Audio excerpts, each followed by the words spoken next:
that's an interesting question. Why add mobile to your IT solutions portfolio? Is anyone here already selling in mobile with their IT solutions? Hand up if you are. Can I ask you what you're selling in? Which products? BlackBerry. Anyone selling Apple products? I've got a tough sell. I'm up here to try and convince you to switch away from two very, very good products. BlackBerry and Apple, very good products, with a lot of pull out in the consumer world and in the business world as well. What I'm going to attempt to do is convince you that while those products are great for now, in the future there is another player, there is a third party that you need to be very interested in, and that is Windows Phone. Nokia with Windows Phone is what I'll also try to convince you of today. Firstly, we need to get a grasp of the opportunity in front of us. The projection for the total value of business in mobile for business is 1.2 billion this year. Interestingly, small to medium-sized businesses make up around 56% of those. And quite a few of those businesses are still running old-fashioned feature phones or mobile phones, the basic kind of phones you would have been given yourselves probably 5–10 years ago. There's a real opportunity to move those people into smartphones.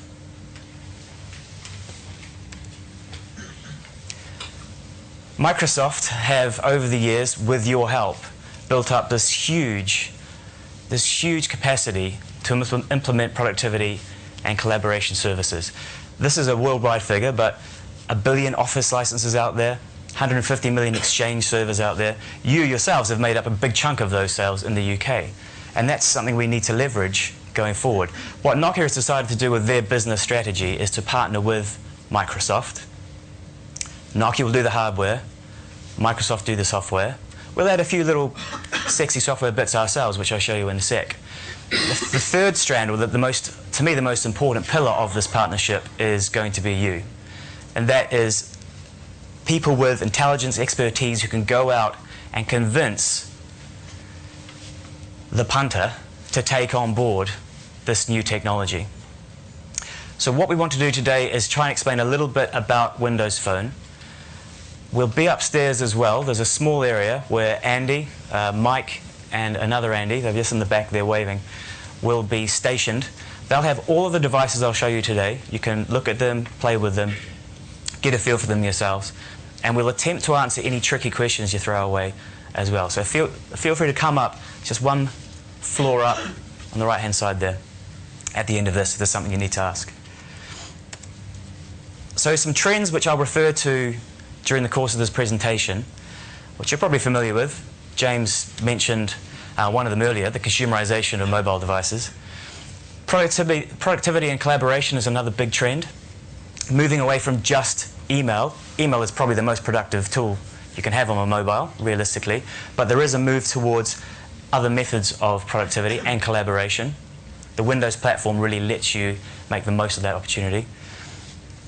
And then mobilizing business-critical applications within your own organization. So you may have a database somewhere that you can then port to the cloud. You want to make sure that someone in the field, someone out and about, can access that information, because it will make a big difference to the way they can conduct themselves in their business lives and get the most out of their business day.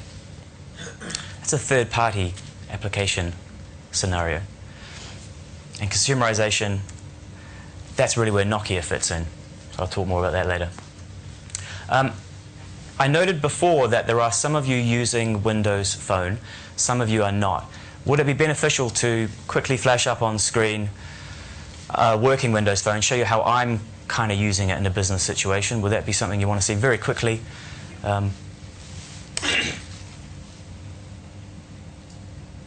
Please work. Right, so this is a Nokia with Windows Phone. It is the 800, and it turns on. One swipe up releases the screen lock. So this is similar to what you saw before James doing with Windows 8. I've set this up in a personal way. I mix business with pleasure all the time on my phone as well. I'm going to show you more of the business features. And the first thing I want to do is tell you about how the UI works. So the first screen you have are your live tiles. Now this is a bit boring, just switch off. Some people probably haven't seen this. These live tiles bubble up information from the background, from the cloud, and tell you what is going on. For example, my Hotmail account here is letting me know there are 2 unopened mails in that Hotmail account. So it's more than just an application link, it's a live tile giving you live information. Marketplace is where you buy your applications, and it's telling me here that there is one application which has an update I can perform, so I can go into Marketplace and do that. There is a bigger list of all the applications by swiping once or pressing the little arrow here. This shows everything you have on your phone.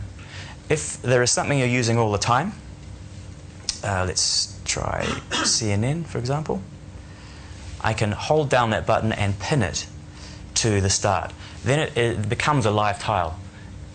And if that has been programmed by the developer, information will bubble through in that live tile as well. CNN, for example, will send me through any relevant news information that I've requested that it does.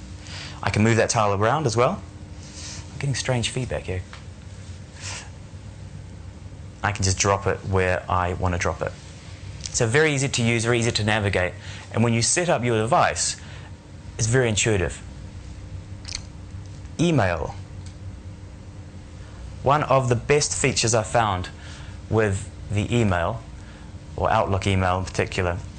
I mean, you're probably the same as me. When you're out, you'll end up with 100, 200 emails in your inbox. It's great to be able to clear some of the guff that's in that inbox while you're on the road. And you can do that in a traditional way by just getting individual mails and deleting them.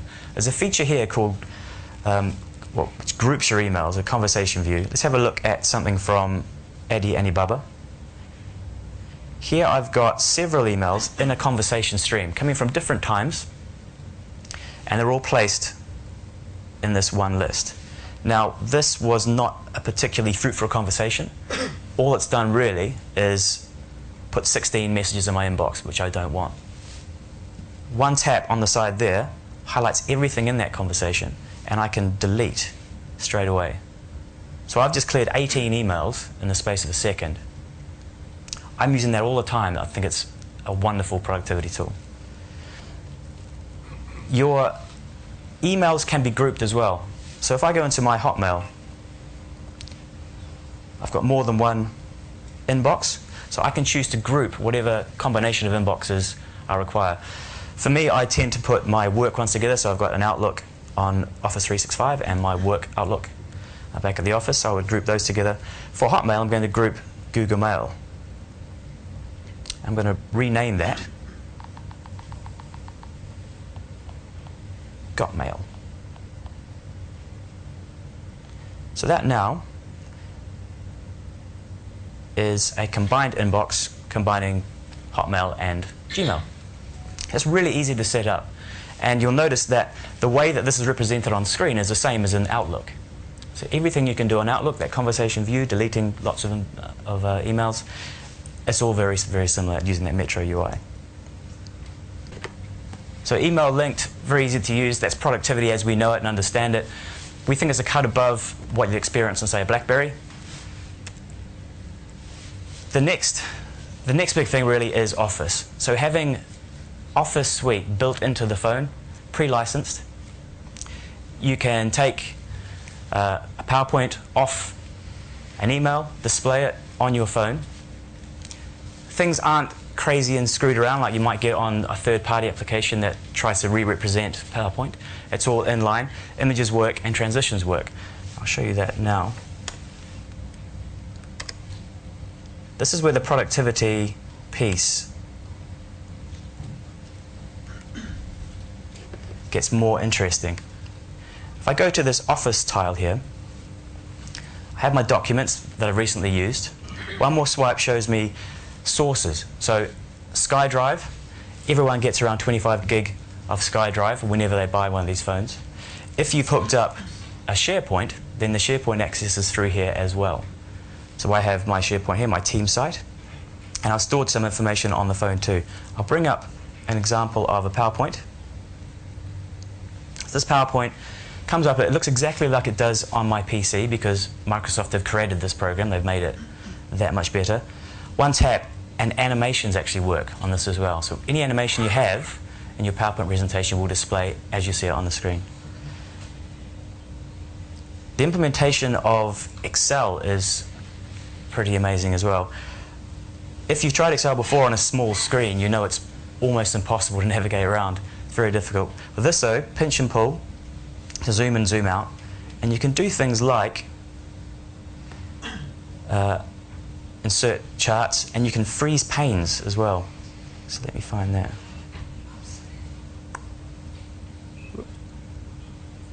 Format. You can filter, anything you can do really on your desktop, and also insert formulas. So there's other Windows phones out there, as you know. Why would you choose to sell in a Nokia Windows phone as opposed to something from Samsung or HTC? Nokia are also working on some exclusive content, the first of which is Nokia Drive. This is something which is continually in evolution. It's essentially sat-nav on your phone. You may be familiar with it. 95 countries are represented. The key thing here is you can download the maps in advance. So instead of having to pull off the operator server, you can have the maps preloaded and just drive away without using any data at all. Very cost effective. There was an announcement at Mobile World Congress which described the third version of this map application. That's coming out nearer to the end of the year. But what it's doing is it will become an essential tool for commuting. The program will figure out when you're on the move. If you've done a certain trip more than a certain number of times, it will assume that that is your commute. And it'll work out that, usually you leave at, say, 7 o'clock in the morning and you travel down such and such a road to get to your work. It'll work that out in the background because you're doing that every day. Once it's determined that, it will, half an hour before you make that commute, check all of the relevant traffic control systems. If there is a blockage on the road, it will feed through to your live tile the block, the traffic alert, and then reroute you around for your commute when you start that application. It's that kind of taking it to the next level experience that Nokia is trying to get with all our products. It's important too, I suppose, when you have a phone that, because you live with these things every day, there needs to be some compelling consumer stuff going on too. You don't just work.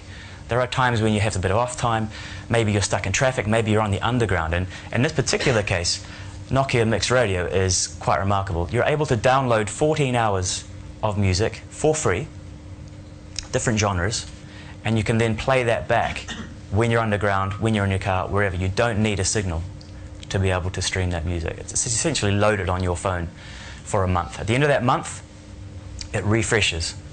New music. It's just like listening to the best radio station ever without annoying DJs and no advertisements. We're doing quite a few deals with bigger organizations like ESPN. The ESPN Sports Hub is an example of how we're moving away from just having individual discrete or siloed applications and having a hub where you have everything that's about this particular theme or subject. For example, here we have the ESPN Sports Hub.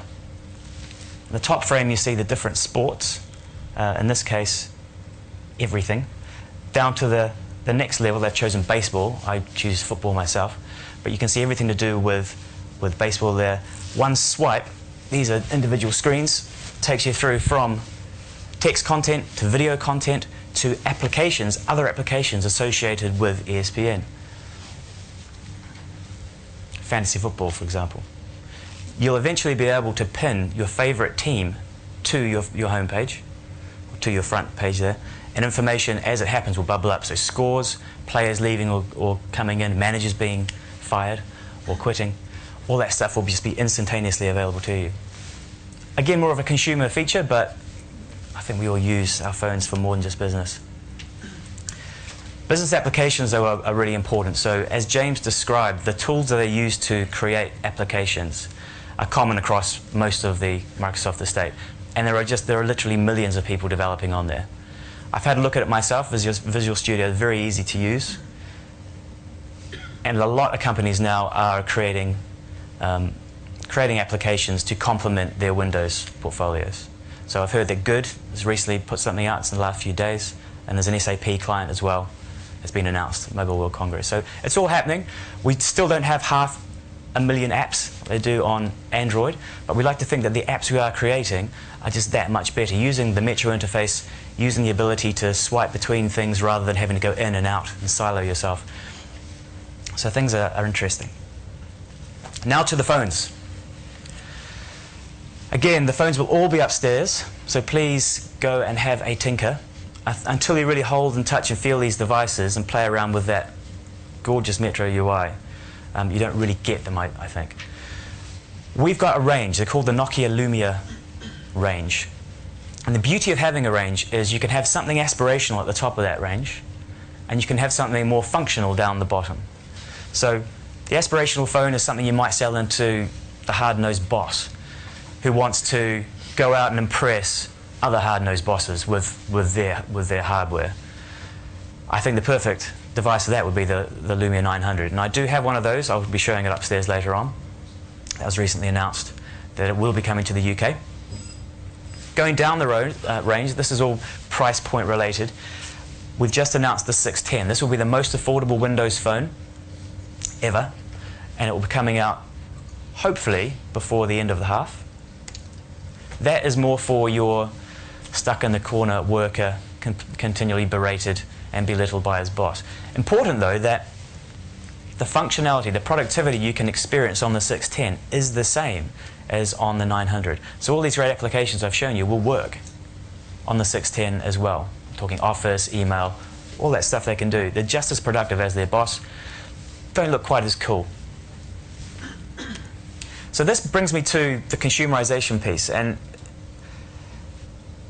it's obvious really, but it's interesting because in the past, as an IT department, I know you deal a lot with IT departments, they had absolute unwavering control over what devices were and what the devices did and how they were used even.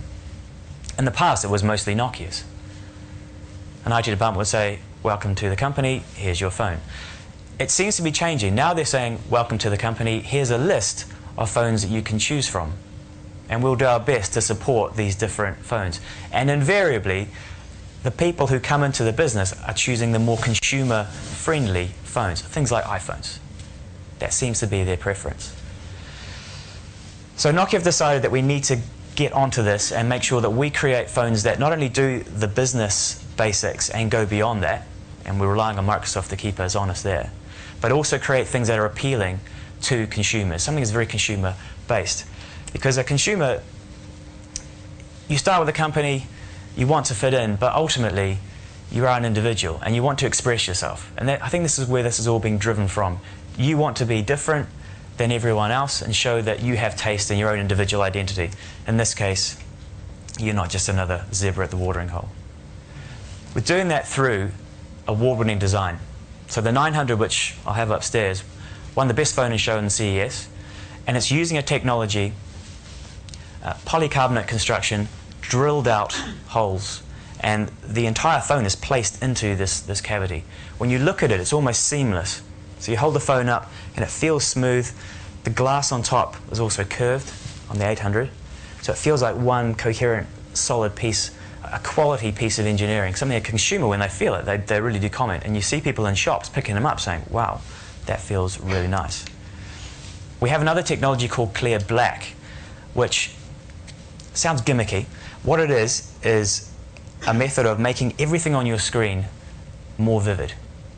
So we've created a special polarizing filter, which means that when you're outside, there's less reflection coming off your screen. And we've made sure that black is truly black on the screen, which provides contrast, which in turn makes everything stand out and look crisper and clearer. So when you're upstairs, compare that to your own device, say, and just see if you can tell the difference between the Nokia screen technology and whatever you have at the moment.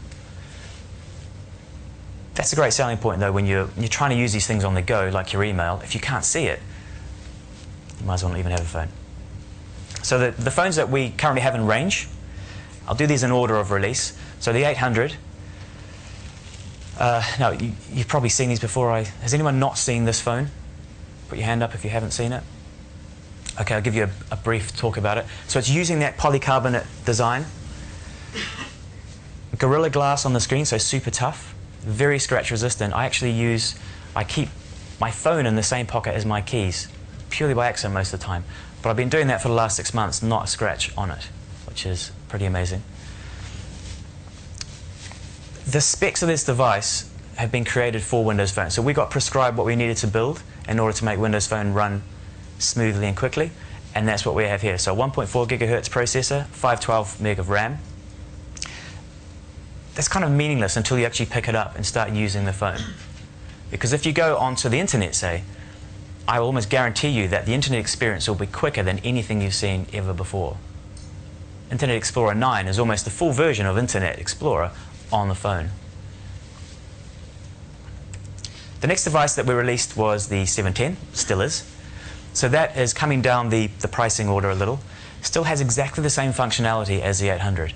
It's just a subtle tweak to the design. We've really gone for color. So we're making sure that these color ranges are visible in store.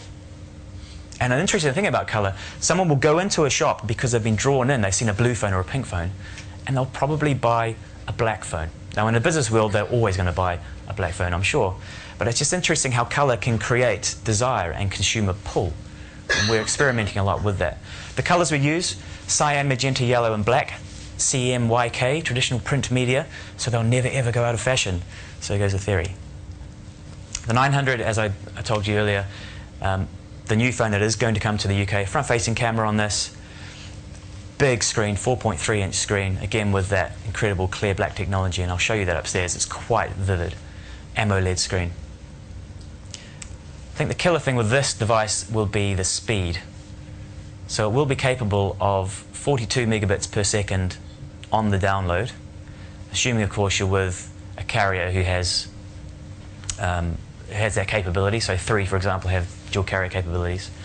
On an ordinary network, around 21 megabits per second, still super fast. And that has a couple of benefits. When you're grabbing information from, say, a back-end server, pulling it to the phone, images in particular, really quick.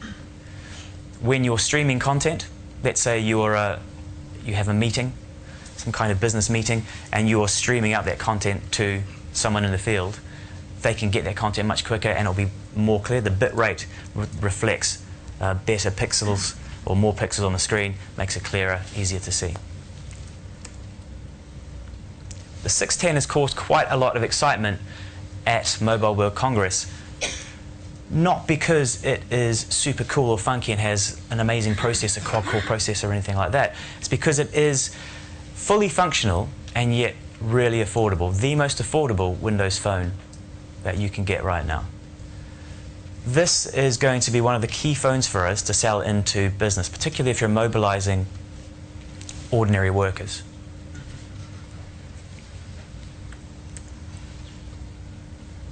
That again comes in a range of delicious colors. I'm sure black will be the one everyone goes for though. The Skype announcement was made a few days ago, and there is a beta of Skype in a secret place on Marketplace. I've been playing with it myself. I know it's not a true business application, but it is something which businesses use. And a lot of the times I'll get business cards, there'll be a Skype address on it. So good to know that that is coming to Windows Phone at last. Microsoft, having bought that product, you can foresee that they will be doing some very interesting things in that space. The true business product there is Link. So have you heard of Link? It's a method of IM right now.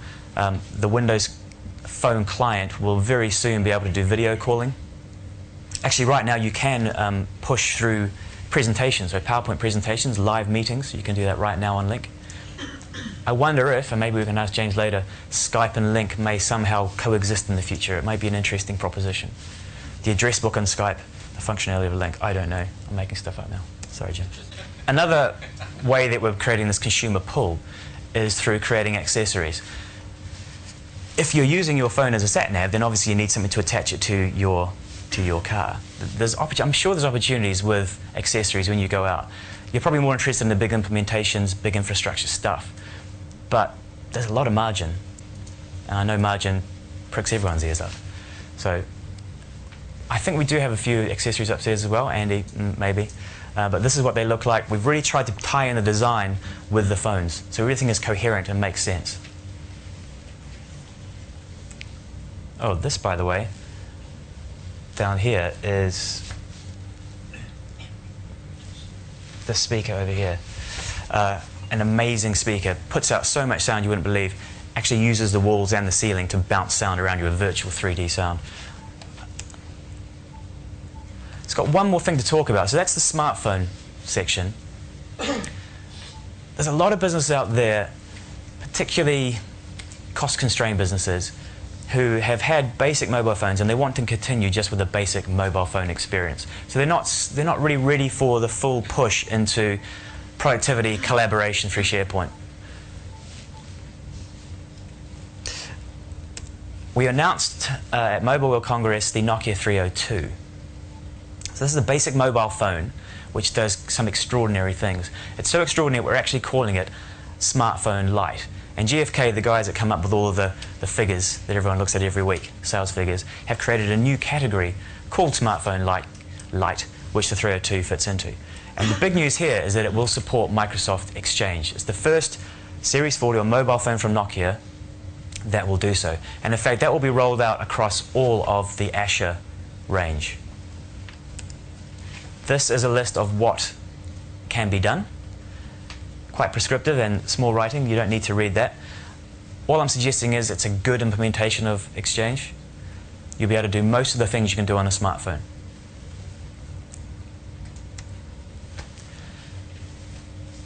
The 302 follows from another product we had called the C300, probably the best-selling phone that we've had since I've been at Nokia. Well over 1 million sold just in the UK. The 302 adds things like 3G, HSPA, so high-speed upload and download, a 3.2 megapixel camera. It's got like a chrome outside to it, which is suggestive of things like the E6. So it's a high-end looking phone for a sub-£100 price. I would keep my eye on that one. So that's what we have for you today. Hopefully this awakens some kind of imaginations of the future where you can see people moving towards productivity, collaboration on their smartphone, not just email, and the use of Nokia Lumia smartphones to achieve that. And also keep an eye on this Nokia 302. I'm sure there's an opportunity to sell a lot of those things in, should you get into this, because there is still a need for basic mobilization using Microsoft Exchange. So thanks very much for your time. Again, we're going to be upstairs. Please come and have a look and play with the phones. Thanks for your time.